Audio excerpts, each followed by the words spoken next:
बिस्मिल्लाहिर्रहमानिर्रहीम। This cell के तीसरे लेक्चर के अंदर हम तीन मेन स्ट्रक्चर्स और चौथा मेन कंपोनेंट जो है उसे पढ़ेंगे। स्ट्रक्चर्स में आज हम माइटोकॉन्ड्रिया, क्लोरोप्लास्ट और न्यूक्लियस को देखेंगे और कंपोनेंट या कोर्स कंटेंट के अंदर जो आखिरी कोर्स कंटेंट है दिस सेल का, प्रोकैरियोटिक और यूकैरियोटिक सेल, हम इसे डिस्कस करेंगे। सबसे पहले माइटोकॉन्ड्रिया की तरफ चलते हैं। माइटोकॉन्ड्रिया के मैंने कोशिश की है हर वो पॉइंट आपके सामने बयान कर दिया जाए जो एमसीक्यूज़ पॉइंट ऑफ व्यू से बहुत अहम है और जहां से एमसीक्यूज़ उठाए जाते हैं। सबसे पहले याद रखना है आपने, माइटोकॉन्ड्रिया एक एलोंगेटेड स्ट्रक्चर है। माइटोकॉन्ड्रिया एसआर का यहाँ पे जो मेन मतलब है ये है सेल्फ रेप्लिकेटिंग ऑर्गेनेली। पहला ही एमसीक्यूज आ सकता है, यानी ये एक माइटोकॉन्ड्रिया से दो में बदल सकता है, सेल्फ रेप्लिकेटिंग ऑर्गेनेली। फिर ये यूकैरियोटिक सेल की ऑर्गेनेली है, प्रोकैरियोट्स में नहीं पाया जाता। एंडोसिम्बायोट ओरिजिन है। एवोल्यूशन के चैप्टर में जहां पे लिखा हुआ है कि किस तरह से प्रोकैरियोटिक सेल यूकैरियोटिक सेल में बदला, वहां पे एक हाइपोथेसिस दी हुई है जिसे बोलते हैं एंडोसिम्बायोट हाइपोथेसिस, कि एक बड़े एनारोबिक बैक्टीरिया ने छोटे एरोबिक बैक्टीरिया को निगल लिया, एंडोसाइटोसिस हो गई, लेकिन बजाय वो इसे डाइजेस्ट करता ये इसके अंदर ऑर्गेनेली में बदल गया, जिसे हमने नाम दिया माइटोकॉन्ड्रिया का, जिसकी वजह से एरोबिक रेस्पिरेशन का भी जन्म हुआ। तो इस वजह से कहते हैं कि माइटोकॉन्ड्रिया बैक्टीरियल ओरिजिन वाली ऑर्गेनेली है। इस वजह से इसके साथ वर्ड लिखा एंडोसिम्बायोटिक ओरिजिन का। ये इस चैप्टर की एक्सरसाइज में एक फिल इन द ब्लैंक भी इस हवाले से मौजूद है। क्लोरोप्लास्ट भी एंडोसिम्बायोटिक ऑर्गेनेली है, इस वजह से वहां पे भी इसका ये एमसीक्यूज आएगा। तो अभी तक बात हुई ये यूकैरियोटिक सेल में है, फिर एंडोसिम्बायोट ओरिजिन है इसका। फिर एक बात, एमएसपी मैंने फार्मूला लिखा है आप लोगों की आसानी के लिए। एम से है मैन्युफैक्चरिंग, एस से है सप्लाई। किसकी? ये बनाता क्या है और सप्लाई क्या करता है भाई? एटीपी बनाता है, एटीपी सप्लाई करता है। और पी से इस वजह से इसे पावर हाउस ऑफ सेल कहा जाता है। मैन्युफैक्चरिंग सप्लाई, इस वजह से P for powerhouse of cell कहते हैं। एमएसपी से आपको ये पूरी लाइन क्रैम हो जाएगी। उसके बाद ये स्ट्रक्चर के हवाले से बात करें, अगर कंपाउंड माइक्रोस्कोप के नीचे से देखें तो ये फेयर वी, एफ आर वी नजर आता है, यानी एफ से फिलामेंट, आर से रॉड, वी से वेसिकल। इंशाल्लाह कंफ्यूजन नहीं रहेगी फिर किसी में इस फार्मूला से याद करेंगे थे। और इलेक्ट्रॉन माइक्रोस्कोप में अगर देखें तो ये डबल मेम्ब्रेन वाला एक कॉम्प्लेक्स स्ट्रक्चर है, जिसे देखते हैं किस तरह का है। एक आप लोगों को आउटर मेम्ब्रेन नजर आ रही है जो सबसे बाहर मौजूद है। जो इनर मेम्ब्रेन होती है वो यूं खमदार होती है, जिसे नाम दिया जाता है क्रिस्टिका। अच्छा, उसके बाद आपने याद रखना है जो स्पेस आउटर मेम्ब्रेन और इनर मेम्ब्रेन के दरमियान है उसे नाम देते हैं आउटर कंपार्टमेंट का। उसके बाद आप मजीद आगे तो ये क्रिस्टी के अंदर एम्बेडेड, यानी इसके अंदर से निकले होते हैं, इसमें धंसे होते हैं F1 पार्टिकल। फिर ये जो अंदर वाला स्पेस है इसे क्या कहते हैं? Inner compartment. और यहीं पे मौजूद होता है माइटोकॉन्ड्रियल मैट्रिक्स। अब एक अहम तरीन चीज याद रखिएगा, इस मैट्रिक्स में क्या है? एंजाइम्स वगैरह तो मौजूद होते ही होते हैं। दो अहम चीजें हैं, एक इसमें मौजूद होता है डीएनए, याद रखिएगा ये सर्कुलर डीएनए होता है, और दूसरा हमारे पास होता है जी राइबोसोम 70S ओरिजिन का। क्योंकि ये ऑर्गेनेली बैक्टीरिया से बनी है तो इसमें मौजूद डीएनए और राइबोसोम बैक्टीरियल ओरिजिन के होंगे। 2019 के एमडी कैट के अंदर आपको ये जो है क्वेश्चन आ चुका हुआ है कि राइबोसोम्स जो हैं वो किस ओरिजिन के होते हैं? माइटोकॉन्ड्रिया में डेफिनेटली बैक्टीरियल ओरिजिन के होते हैं, 70S वाले होते हैं। नॉर्मली जो हमारे पास सेल है यूकैरियोटिक, उसमें पाए जाने वाले राइबोसोम जो एंडोप्लाज्मिक रेटिकुलम के साथ हैं और जो साइटोप्लाज्म है वो 80S के हैं। लेकिन जो दो मेन ऑर्गेनेलीज हैं, क्लोरोप्लास्ट और माइटोकॉन्ड्रिया, जो एंडोसिम्बायोटिक ओरिजिन वाली हैं, बैक्टीरिया से बनी हैं, उसमें पाया जाने वाला राइबोसोम 70S का है। बड़ा अहम पॉइंट है, याद रखना है आपने। उसके बाद हम चलते हैं स्ट्रक्चर के बाद फंक्शन पे। फंक्शन में मैंने जो किताब का फंक्शन है KAF कफ का फार्मूला बनाया। K से क्या है? क्रेब्स साइकिल, A से एरोबिक रेस्पिरेशन और F से है फैटी एसिड मेटाबॉलिज्म। बेसिकली ये कैटाबॉलिज्म है, तोड़ा जाता है। अच्छा, इन तीनों चीजों से क्या किया जाता है? ऑर्गेनिक कंपाउंड्स को तोड़ के उनसे एक्सट्रैक्ट की जाती है क्या जी?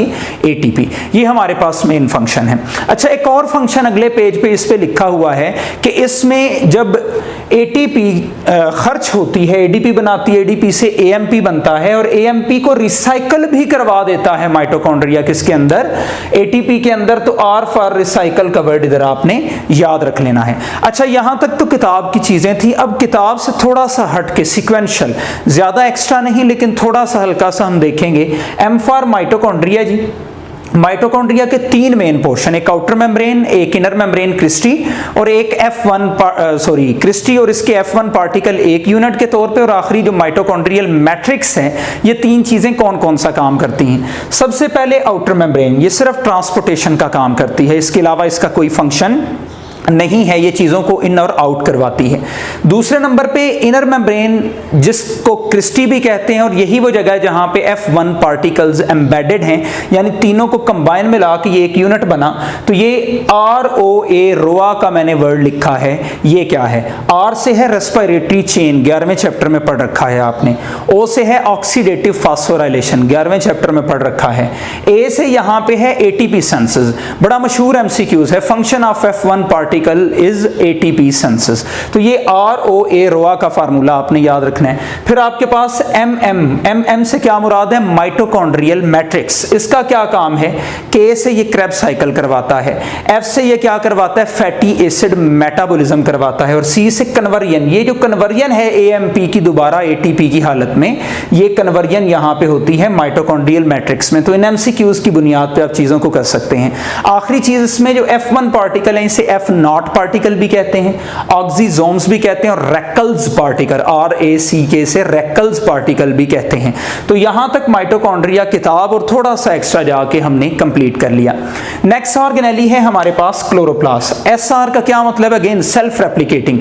जिस तरह माइटोकॉन्ड्रिया में अपना DNA, अपना राइबोसोम है, यानी अपनी प्रोटीन्स बना सकती हैं, तो अपने आप को सेल्फ रेप्लिकेशन में से भी गुजार सकती हैं। सेम क्लोरोप्लास्ट भी सेल्फ रेप्लिकेटिंग है। इसके MCQs देखते हैं। ये यूकैरियोटिक सेल में पाया जाता है, फिर ये प्लांट सेल में पाया जाता है, फिर एंडोसिम्बायोटिक ओरिजिन में बड़ी तफसील से समझा चुका हूं। क्लोरोफिल, इसमें एक ऑर्गेनिक पिगमेंट पाया जाता है, और फोटोसिंथेसिस में ये इन्वॉल्व है। अब क्लोरोफिल एक ग्रीन कलर का पिगमेंट है, जिसके हेड पोर्शन में CH क्लोरोफिल में मैग्नीशियम पाया जाता है, और अगर इसी तरह के स्ट्रक्चर में आयरन सेंट्रल एटम हो जाए तो वो हीम ग्रुप, हीमोग्लोबिन से बन जाता है। मैंने स्ट्रक्चर्स दे दिए ताकि आपको MCQs में आए तो मुश्किल ना हो। अच्छा, अब इसका स्ट्रक्चर DM से क्या मुराद? ये डबल मेम्ब्रेन स्ट्रक्चर है। जिस तरह माइटोकॉन्ड्रिया क्या था? डबल मेम्ब्रेन स्ट्रक्चर था, तो सेम इसी तरह ये भी क्या है? डबल मेम्ब्रेन स्ट्रक्चर है। बहुत बड़ी कंफ्यूजन इधर दूर हो जाएंगी इंशाल्लाह ताला से, देखिएगा। इसकी डबल मेम्ब्रेन इसके एनवेलप की सूरत में ऊपर ही होती है। थाइलाकॉइड को इसके डबल मेम्ब्रेन में शामिल नहीं करना, वो बिल्कुल ही टोटली अलग स्ट्रक्चर है। तो ये डबल मेम्ब्रेन है, आउटर और इनर दोनों इसके नाम दिए जाते हैं, आउटर और inner. OM outer membrane, IM inner membrane. उसके बाद आपने याद रखना है ये जो ग्रीन सा है, इसको समझने के लिए पहले इधर आए। ये एक मेम्ब्रेन बाउंडेड स्ट्रक्चर जो है T फॉर थाइलाकॉइड कहलाता है, जिसमें क्लोरोफिल मौजूद होते हैं। अगर ऐसे थाइलाकॉइड की थैलियां 50 या इससे ज्यादा एक दूसरे के ऊपर ढेर लगा लें तो इसे ग्रेनम कहते हैं, और बहुत सारे पड़े हों तो इसे ग्रेना कहते हैं। फिर से सुने, एक सिक्का, ये जो मेम्ब्रेन बाउंडेड है, ये क्या है? थाइलाकॉइड है, जिसमें क्लोरोफिल जो है वो मौजूद है। अब दूसरी बार मैंने की कि अगर 50 की तादाद में ये थैला, ये ढेर लग जाए तो इसे ग्रेनम कहते हैं सिंगुलर, और अगर बहुत सारे मौजूद हों, जिस तरह इधर बहुत सारे हैं, तो इसे क्या बोलेंगे? ग्रेन ना बोलेंगे। अच्छा, अब यहां पे ये जो रेडिश आपको नजर आ रहा है, ये स्ट्रोमा है, ये वो फ्लूइड है जो थाइलाकॉइड को एनसर्कल करता है। और उसके बाद इसमें भी सर्कुलर DNA C से मुराद है सर्कुलर, क्योंकि बैक्टीरियल ओरिजिन से है, और राइबोसोम 70S का है। ठीक होगी भाई, इससे भी सेम उसी तरह के MCQs बन सकता है जिस तरह के माइटोकॉन्ड्रिया के अंदर। ये इसका स्ट्रक्चर था। अब इसके फंक्शन की तरफ चलते हैं। तो मैंने इसका फंक्शन 11वें चैप्टर से कोरिलेट करके एक स्केच की फॉर्म में दे दिया है, ताकि आपको कंफ्यूजन ना हो, क्योंकि आपको पता है कि क्लोरोप्लास्ट को जब बुक वाले ने लिखा है तो थोड़ा बिखेर के लिखा है। मैंने कोशिश की है इसे समेटूं। तो देखिएगा, फंक्शन में SL से मुराद है सनलाइट। सनलाइट, अब फंक्शन इसका क्या है? फोटोसिंथेसिस है। तो सनलाइट सबसे पहले थाइलाकॉइड पे मौजूद है, जहां पे CH फॉर क्लोरोफिल मौजूद है। अच्छा, थाइलाकॉइड और क्लोरोफिल सनलाइट की मौजूदगी में लाइट रिएक्शन करवाते हैं। लाइट रिएक्शन में ATP और NADPH2 बन जाता है। ATP क्या है? E फॉर एनर्जी, और NADPH2 क्या है? रिड्यूसिंग एंड एसिमिलेटिंग पावर है। बेसिकली ये एक क्या है? कोएंजाइम है। पी से क्या है, पावर, और ये रिड्यूसिंग और एसिमिलेटिंग पावर है। अच्छा, अब अगले स्टेप में क्या होता है, स्ट्रोमा जो कि थाइलाकॉइड को सराउंड किए हुए फ्लूइड है, स्ट्रोमा एटीपी को इस्तेमाल करता है और NADPH2 की रिड्यूसिंग पावर को इस्तेमाल करके कार्बन डाइऑक्साइड को फिक्स और रिड्यूस कर देता है, जिसकी वजह से फाइनली हमारे पास शुगर बनता है। जो रिएक्शन लाइट की मौजूदगी में हुआ, याद रखिएगा ये पूरा दिन के वक्त मामला होता है, ये नहीं होता रात के वक्त और दिन के वक्त, सारा दिन के वक्त है।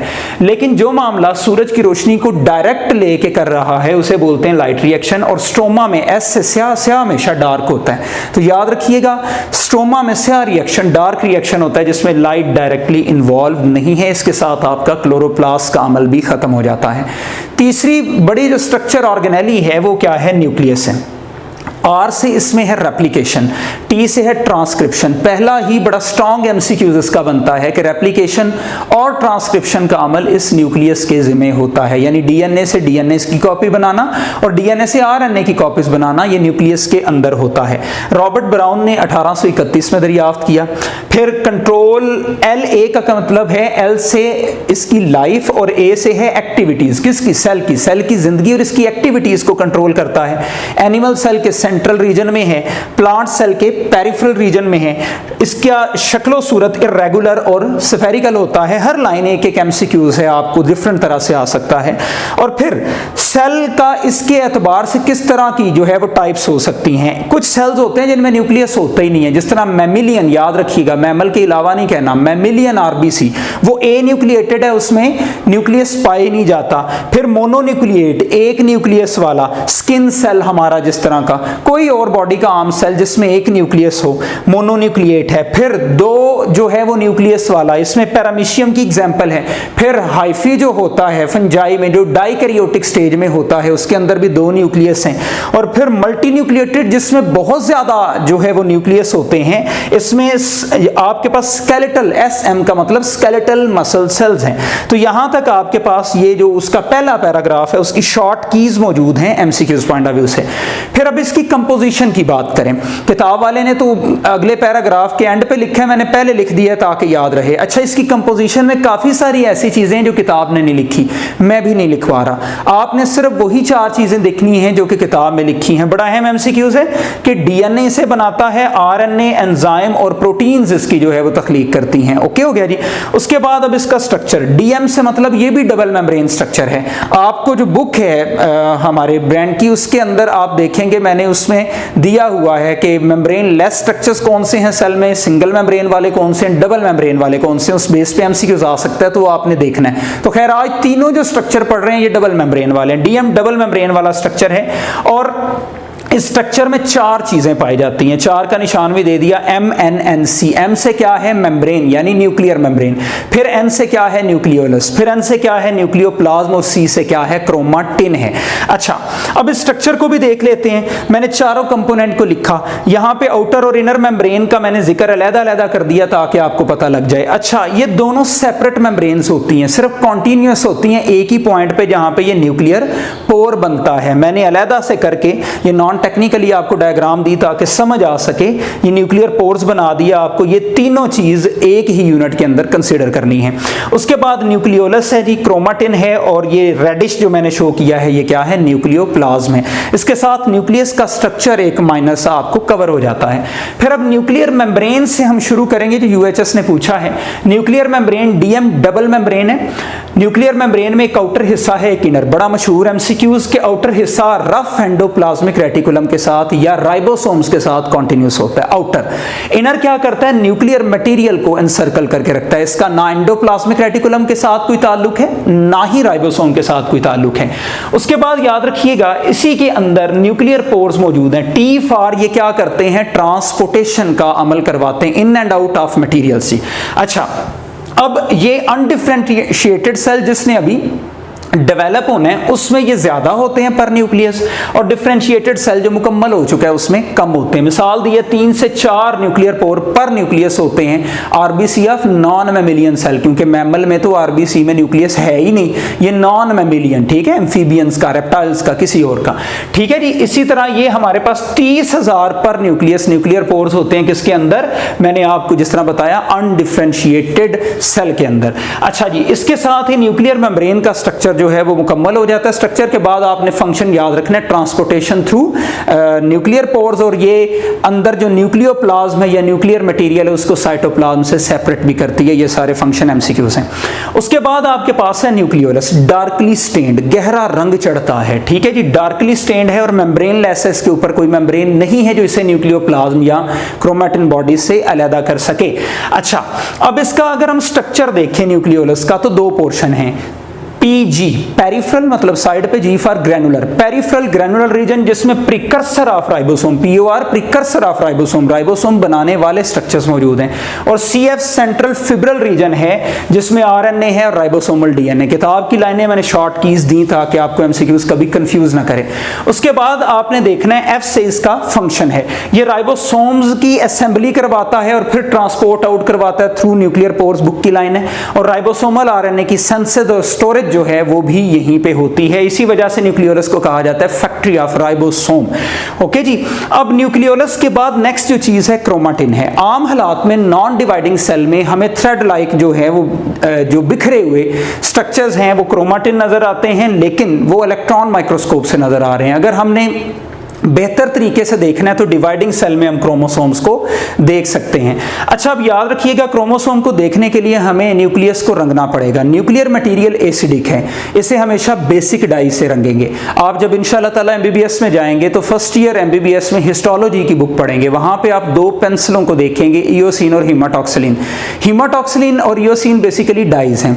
जितनी भी बेसिक स्ट्रक्चर्स हैं सेल के अंदर उनको इयोसिन से रंगा जाता है और जितने एसिडिक स्ट्रक्चर्स हैं उन्हें हीमाटॉक्सिलिन से स्टेन किया जाता है। तो मैंने उसका वर्ड लिख दिया हीमाटॉक्सिलिन ताकि कोई अगर एमसीक्यूज इस तरह का बनाए तो आपको पता हो। हीमाटॉक्सिलिन बेसिक डाई है अब जिससे हम क्रोमोसोम को रंगा हुआ देख सकते हैं। मैं बड़ी तफसील से क्रोमोसोम का लेक्चर आपको दे चुका हूं, बस सरसरी से यहाँ पे देखेंगे।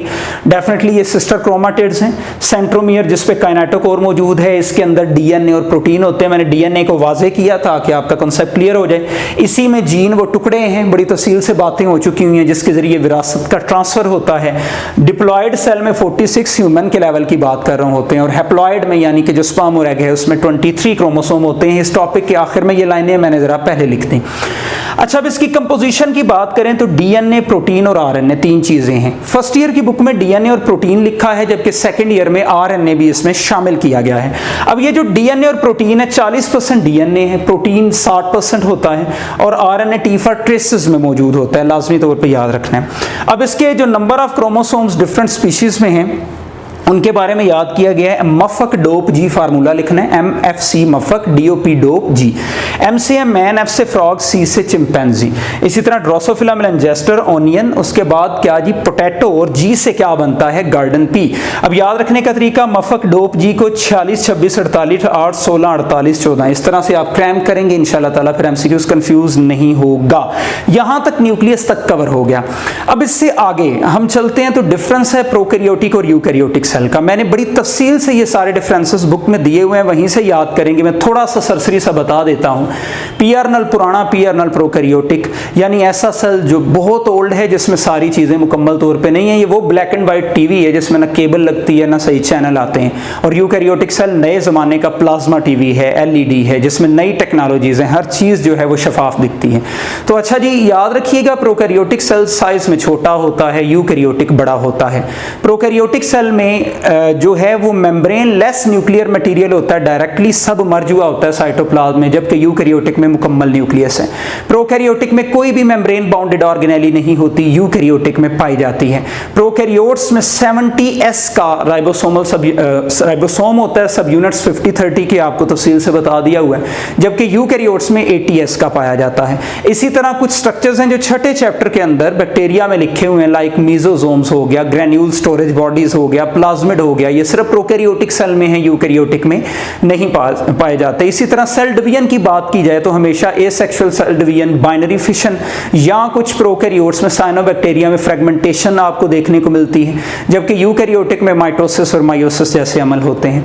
इसी तरह आपने इसके स्ट्रक्चर्स की बात की जाए तो इसके ऊपर पिल्लाई वगैरह पाए जा सकते हैं, फिम्बरी पाई जा सकती है प्रोकैरियोटिक सेल पे, उधर यूकैरियोट्स में ऐसे स्ट्रक्चर्स मौजूद नहीं हैं। सेल वॉल की कंपोजिशन की बात की जाए तो प्रोकैरियोट्स जो हैं उसकी सेल वॉल मिलके बनी होती है डेफिनेटली पेप्टाइडोग्लाइकन या म्यूरिन से, जबकि यूकैरियोट्स में प्लांट और एल्गी की जो है वो मिलके बनी होती है सेलुलोज से, जबकि फंजाई की काइटन से मिलके बनी हुई है।